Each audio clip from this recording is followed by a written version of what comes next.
Children from fatherless homes in this country, 5 times more likely to commit suicide than children who have a father in the home. 32 times more likely to run away. 20 times more likely to have a behavioral disorder. 14 times more likely to become sexually aggressive or commit rape. 10 times more likely to engage in drug abuse. It just breaks my heart. No heat, no judgment. A woman will open up and say, you know what, not having my father really is a problem, really is an issue.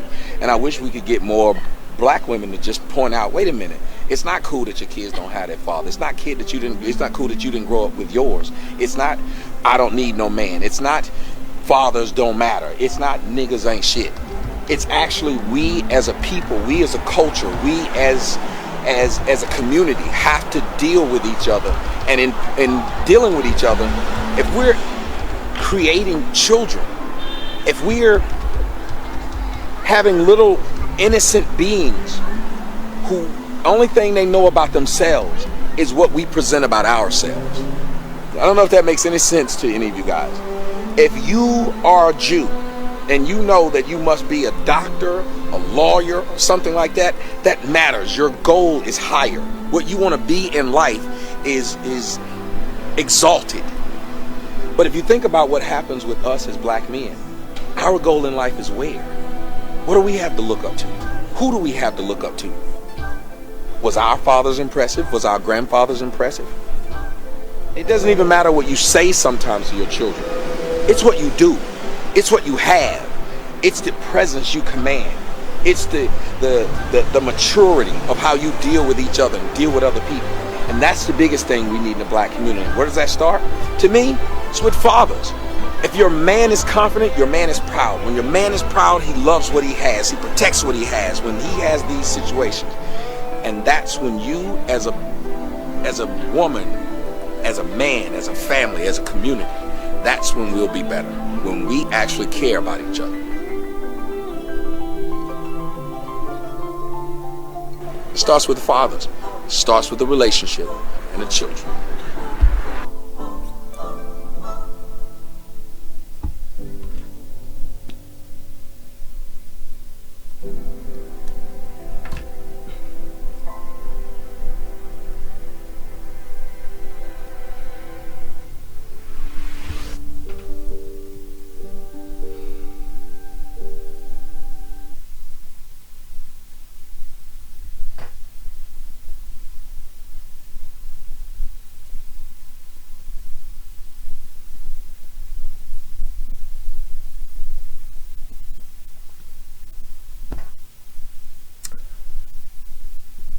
A Fatherless America, a movie that I love. Stand beside it, go and buy it, even if you're a pro-black or thug.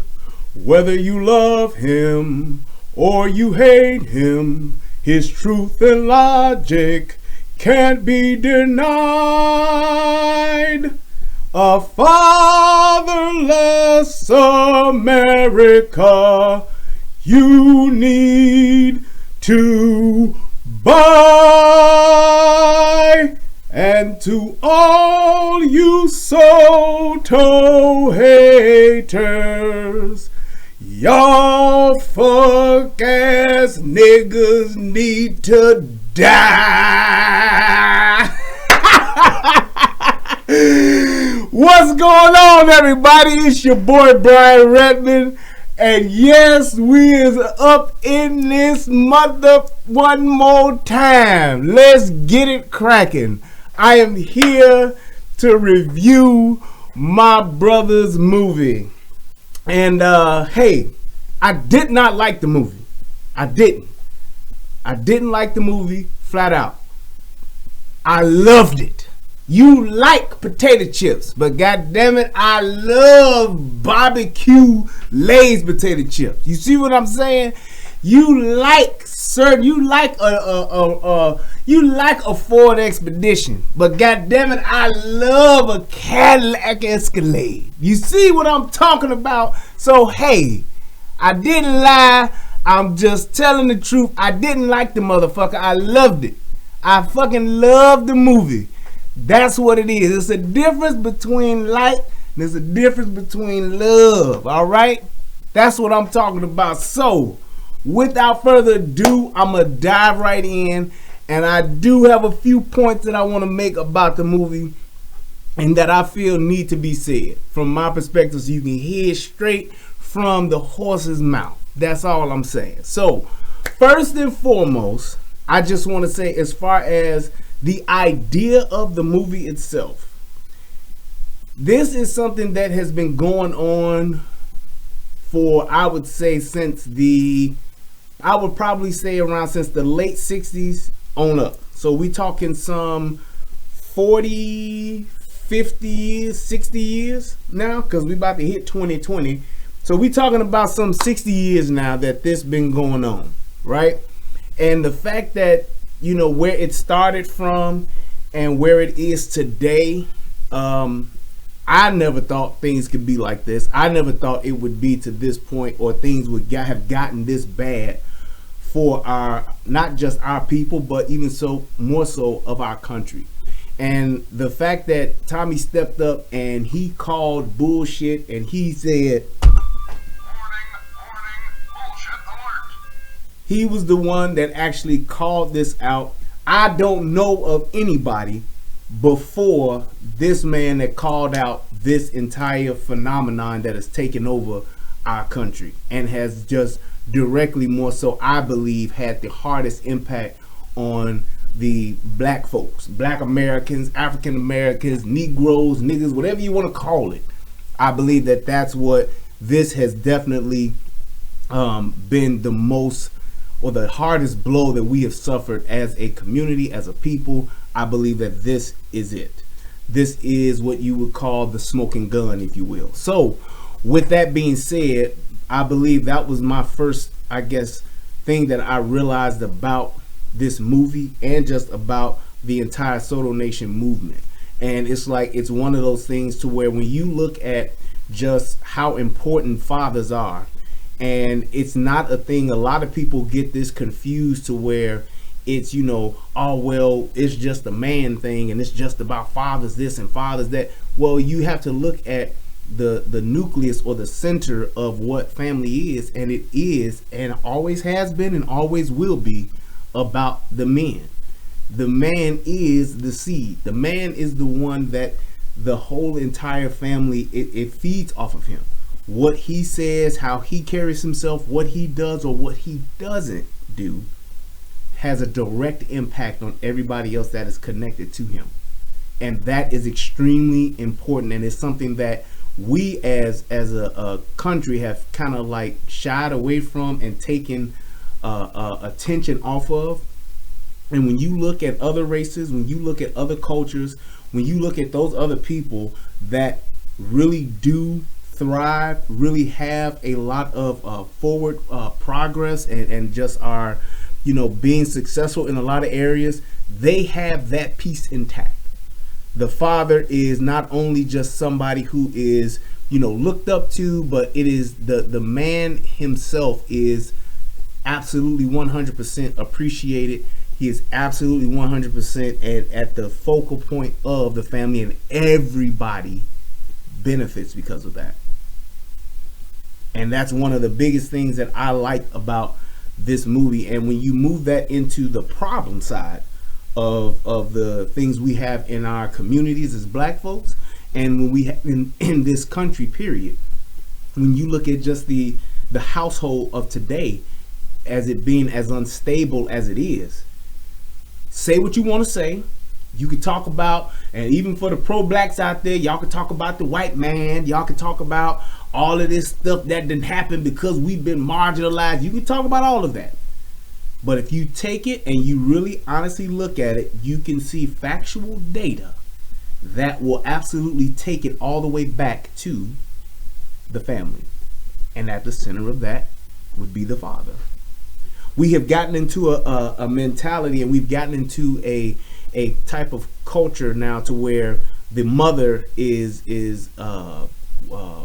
idolized, or what is the word I'm looking for? Deitized. That's one of the words Tommy taught me. I looked it up, nigga. But they are looked at as the end all to be all. Everything's about mama. Everything is about the woman. Everything, would nothing on this planet work, would nothing on this green earth happen if it wasn't for the woman. And we've taken that entire culture and that attitude, and we have turned that into it's now a pass. It's like a woman has a free pass to do whatever she wants to do, right, wrong, or indifferent, and all she has to do is say, well, I'm a mother, and it's okay. And I believe that that's one of the things to where we have totally taken the balance of power and we've shifted it. It's like for the women, there's a finger always on the scale that's tipping things in her favor. And what that has done, when you give absolute power to a particular side, it corrupts absolutely. Absolute power corrupts absolutely. And there has been a thing to where we have lost the challenge of women. We've lost the checks and balances of the family. There used to be a thing to where, hey, when a kid wanted to do something, it was a thing I got to ask my parents. Now it's a thing of I have to ask my parent, and usually that's my mama. And because of that, we've lost a balance in how we relate to each other. So and I can't believe I just tied this back to relationship rehab. But when we talking about our relationships that we have with each other, men and women, how there's the whole dynamic of how we get along and how we communicate and talk to each other, a lot of times there's a huge gap in communication and a breakdown in that communication because women don't know how to talk to men and men don't know how to talk to women. And that's because they've lost that, because they didn't see the blueprint or the example of that growing up. So they didn't see mama and daddy because daddy wasn't there. And because of that, now I as a boy have lost my identity and my blueprint as what I should become as a man. And also, if I was a young girl, I've lost how to interact with men because I didn't see that from my mama and my daddy. Now, I can see a bunch of, maybe guys that my mama have dealt with, dudes that come by, drop the D off, and they out. I see that part. I hear the bed squeaking. I hear the moans and groans. So I figured that part out. But as far as how do we deal with each other on a life building level, I don't have it. So because I'm not used to male energy, what do? Things that you're not used to, you tend to shun, or you tend to be overly aggressive towards dismissing and discounting. So now I'm at the point to where I feel like I don't need no man because I've never had a man in my life, or the examples that I've had have not been good. So now I have a negative connotation to men in general. Unless a man is doing something for me, or unless a man is doing something the way that I want him to do it, then anything other than that, it's not for me. It's not good, and it's not going to help me or benefit me.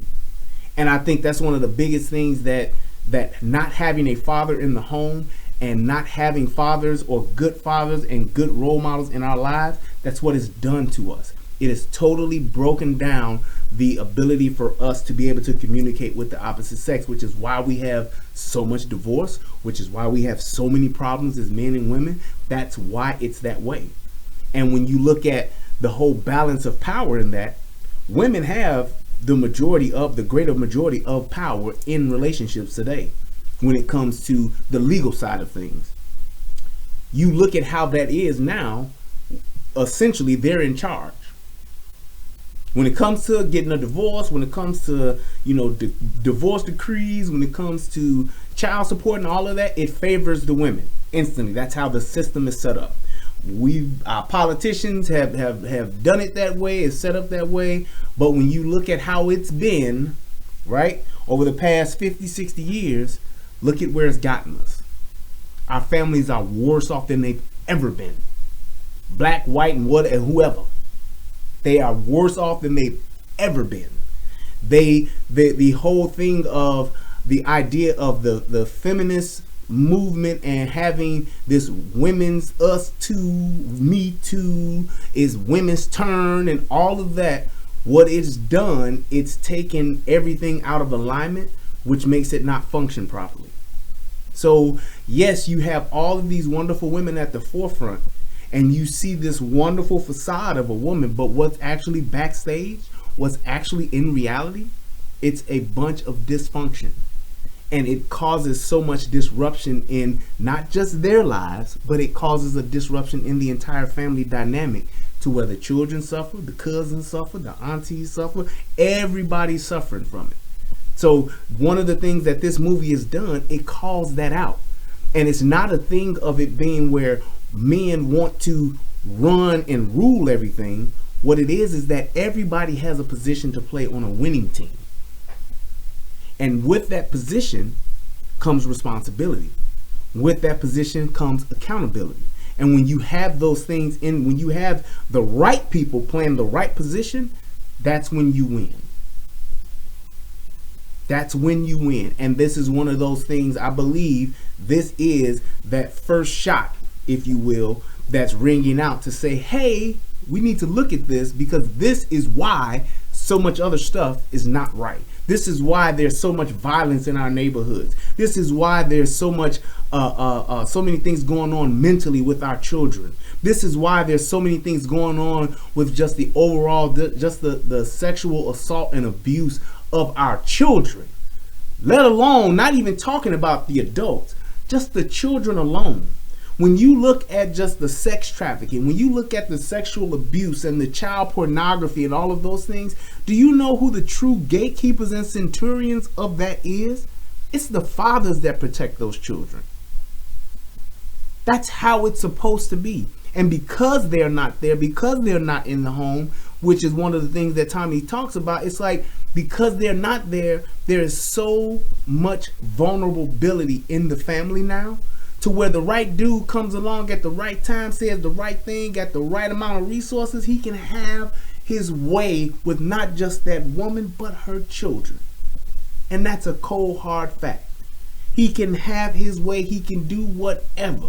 How many times have you seen TV shows? How many times have you heard stories in the news about a man that's in the house and he been raping and molesting this woman's daughter for how many years, or this woman's son for how many years, and it's just gone on to the point to where they didn't say nothing until the school found out at 14 she didn't have a baby and the baby's his.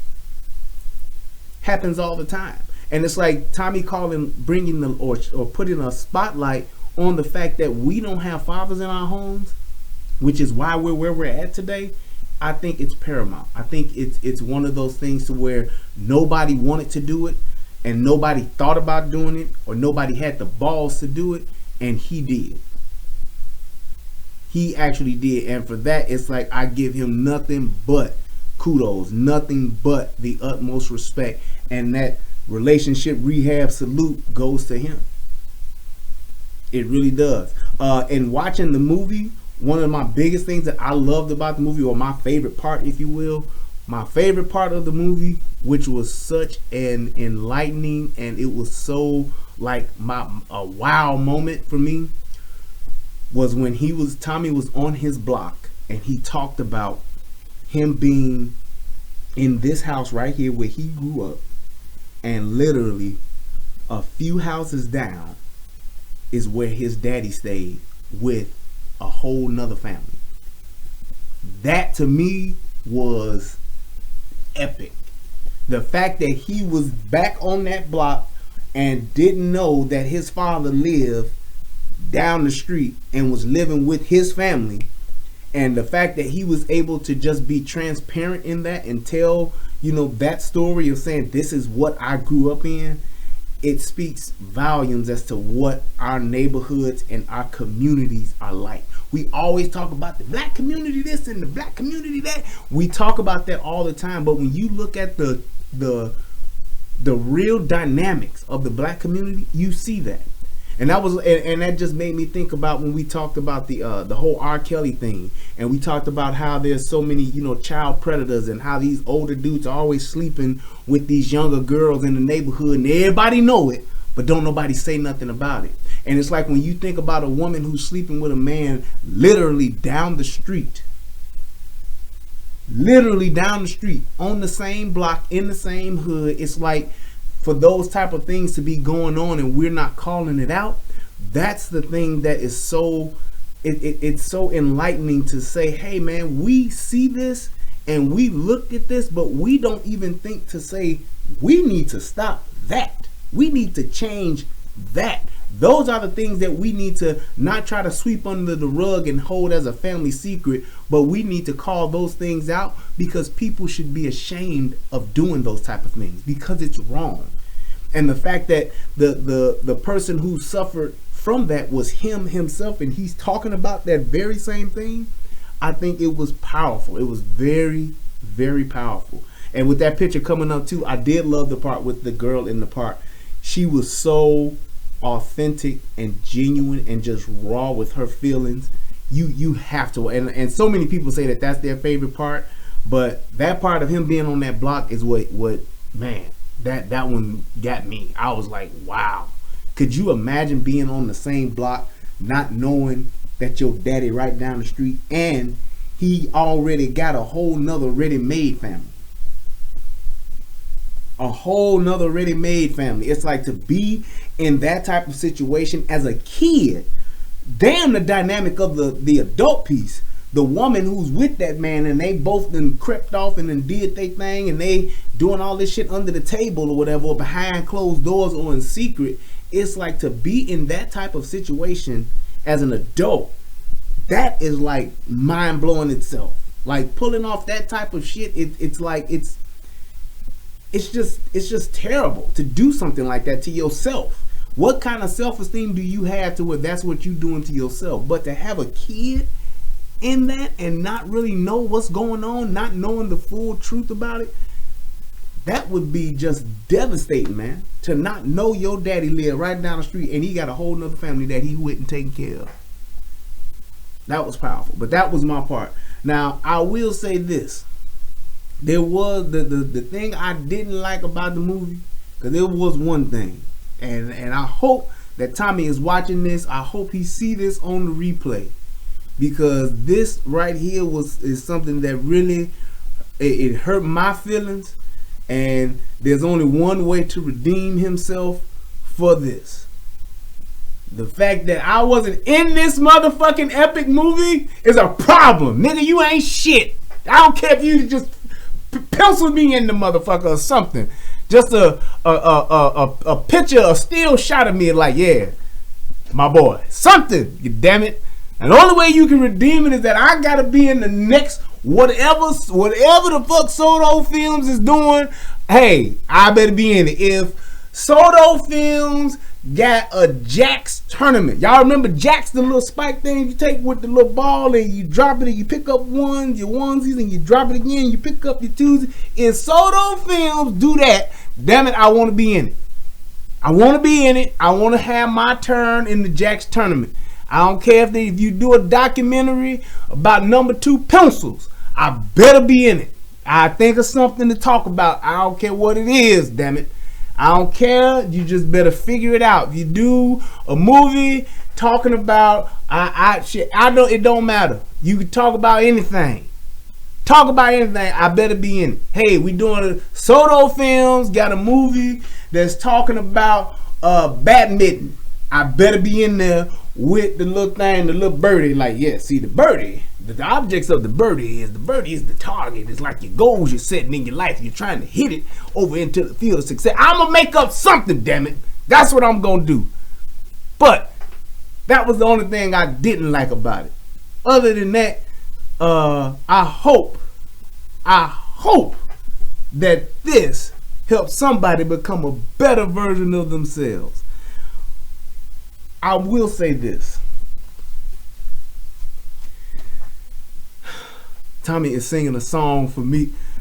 Get y'all lying. Oh, that's Jason, so he probably ain't lying. Let me see what my nigga talking about. Hold up, wait. To my niggas who be thinking we soft, we gon' take. What he saying? What did he say? And I gave you so right. I'm still waiting, Brian. He can't go live right now when I'm live. That don't make no sense. Hey, man, I had to do I can't do nothing now. I'll have to watch it later. Yeah, yeah. You ready to attack on the floor? This boy is a fool, man. My brother. Hey, man.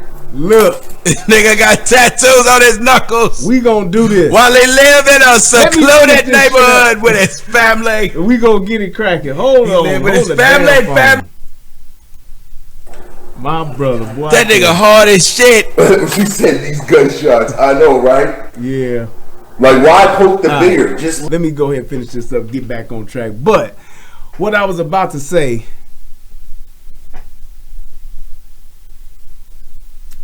there's a lot that you have to bear doing what it is that Tommy do. And I know a lot of people see the shiny part, if you will, of Tommy's life. You see the house, you see the houses. I'm sorry, they got 2 houses. You see the houses, you see the cars, and you see the freedom to be able to do pretty much what you want to do. But the other side to that, and the sad part to that, is what he has to endure because there's so much jealousy and so many people that are literally jealous of what he does, not recognizing or having the respect of the hard work that he has done and has to continue to do to not only put his message out, but to maintain his life and his lifestyle that he has earned. This ain't something to where, you know, he just got what he got. He just, I'm just here. He built this shit from nothing and turned it into something when nobody knew nothing about anything that he even thought about doing. People didn't know shit about what he's doing now. And he did that all on his own. The hours and hours upon work, figuring it out, buying equipment, getting the right equipment, creating shows, creating formats for the show. Just like when he talked about earlier today about the format. And I saw this shit on my page. Somebody said something about, hey man, yeah, good show, but he's a Tommy wannabe. And I responded back and said, yes, I am. Because everything that I learned, the setup, look at my layout right now. That's a Tommy layout. This here is what they call the Tommy broadcast kit, if you will. Everything that I learned about being on YouTube, my whole entire inspiration of being on YouTube is because of him. So yes, I may sound like him. Yes, I may make jokes that he's saying. I may even say some of the BT 1000s, Air 209s. Absolutely. I will never ever, you can go all the way back and look at my videos. I will never say that, oh, I did this on my own. Absolutely fucking not. I owe it all to what it is that this brother has done for me and shown me and taught me. Tommy taught me this shit. It's just a fact. But I'm going to always pay homage or pay homage to the fact that that's where I got this from. The fact that this is the way I do it, how I do it, I got that from him. I don't want to be him. I would love to be able to just do what he does full time, but I can't. I ain't got there yet. But at the end of the day, there's a certain level of respect that I have for him that, hey, I will always give my thanks, give my, hey, without you, brother, there would be no relationship rehab. I will always give that to him because that's exactly how it went down. That's what it is. So it's like, I don't know what it's like to be Tommy, but I do have a respect and understanding of what it is he does and the shit he has to go through. 99% of us wouldn't even want it, and 99% of us couldn't even do it. That dude gets up and he does what he does at his best and at his worst. We don't know what it is that he has to endure when he's alone in his house, in his Cadillac car, Cadillac truck. When he's at home alone, there's nothing that any of us can say, oh, I know what it's like to be him, what he got to go through, because ain't nobody did this shit before. This is him doing what he does. And at the end of the day, he's doing it for our sake. And if you don't have a certain level of at least respect for the work ethic that this man has, if you can't respect the fact that, hey, what he does, I don't agree with. If you don't have no respect for that, you should at least be able to say, well, you know what? The fact that he's doing what he does, I'm going to leave it alone. I'm going to leave him alone. I'm going to let him do what he does. Because there's way more bigger fish out here to try to fry, to try to catch, to try to cook, try to bake, grill, or whatever. There are way more important things out here for us to be doing, other people to be doing that don't like him and don't like what he got to say, don't want to hear what he got to say, than to actually day in and day out literally stalk, literally harass, and just literally try to do everything to disrupt this man's life. Let this man do what he does. Because there are plenty of other people out here that are doing things that you can blatantly see that are wrong, that you can factually prove that are wrong, than to worry about this man. That's all I got to say. But at the end of the day, I am going to set up a show for us to do together, and we going to do the damn thing. I do, and maybe if I even have him come back on and just talk about the movie and we can do that, that would be awesome. I really wanted to, I can't show no parts of it, but I would like to hear his point of view and what he was thinking about in certain parts of the movie, which I know I could definitely do that. So maybe that's what we'll do. And even maybe we could take some phone calls or all of that good stuff too. I think that would be pretty fun. But I just definitely want to say the movie is epic. The movie is groundbreaking. The movie is something that is what I always call the tip of the spear. This is that first thing that truly is drawing some blood. And I love the fact that he's the one to do it. I love what he did, the way he did it. And everybody else that's out there that's doing what they want to do, hey, go ahead and do that. But let Soto Nation do what they do. That's all I want. That's all I want for everybody out there that got something to say about this brother, something to say about this movement. Just let Soto Nation do what Soto Nation does. And you go do whatever you got to do. Start whatever movement you want to start. Do whatever you need to do in your life. But just let us do what we're doing. Let us support who we want to support. And at the end of the day, brother, my support definitely lies with you. I appreciate you. I thank you for all that you do, all that you bear, all that you go through. As always, man, if you ever need me to do anything, just ask. I hope that this video helps somebody become a better version of themselves. If you ain't seen the movie, you can go to, I got it scrolling right around there. You can go to www.tjskoc.com and you can buy the movie there. You can also go to www.fatherlessamerica.com and you can buy the movie there as well. And definitely support this film. Take a look at it, download it, do whatever you got to do. But see this movie. It is one of those things to where you need to see it because you need to hear this message. That's all I gotta say. This is one of those things where, hey, it's just like when, you know, being a kid. One of the biggest movies I can remember of my life as a kid is watching Star Wars. Star Wars is a movie that I've watched since when it first came out. I seen the first one. I seen it as a kid, and it stuck with me. It's one of those things that grew my love for sci-fi to this day. And it was something that I was so glad to just be a part of. It was something I was so glad to just see at a young age. It helped me enjoy science fiction today. I'm a sci-fi fan today, but it's just one of those iconic movies that just you have to see. I feel the same way about this. I feel the same way about A Fatherless America. In today's climate, in today's world, today's time, this is a movie that everybody needs to see. I hope that this movie takes off and I hope it goes to the top of the goddamn mountain. I really do.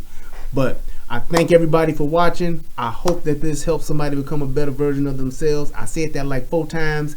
And to my brother Tommy, thank you for your hard work. Thank you for a great product, man. I am very proud of you. I'm honored to be able to know you and to be able to call you my brother. And shout out to my man DJ Just J. Thank you to everybody that came through and watched it, even though Tommy is live right now. And I just had to do this because it was something I said, hey, I'm going to do it and I need to get it done. And I didn't want to procrastinate and let the day go by. So shout out to Princess. Shout out to Bruce Taylor. Shout out to DJ Just J, Jason X, Jason Gunn. Who else was in here? Young Minus and Therese and everybody else that came through. I appreciate y'all. Love you guys. I'll be back and see y'all probably tomorrow. I'm about to go and put my baby to sleep. I love you guys. Peace. And I'm out. Go see the damn movie. Alright, boom. Matter of fact, before I go, I'm going to hit y'all with this Fatherless America one more time. A fatherless America, a movie that I love. Stand beside it, go and buy it, even if you're a pro-black or thug. Whether you love him or you hate him, his truth and logic can't be denied. A fatherless America you need to buy. And to all you Soto haters, y'all fucking niggas need to die. Peace. That shit was fun.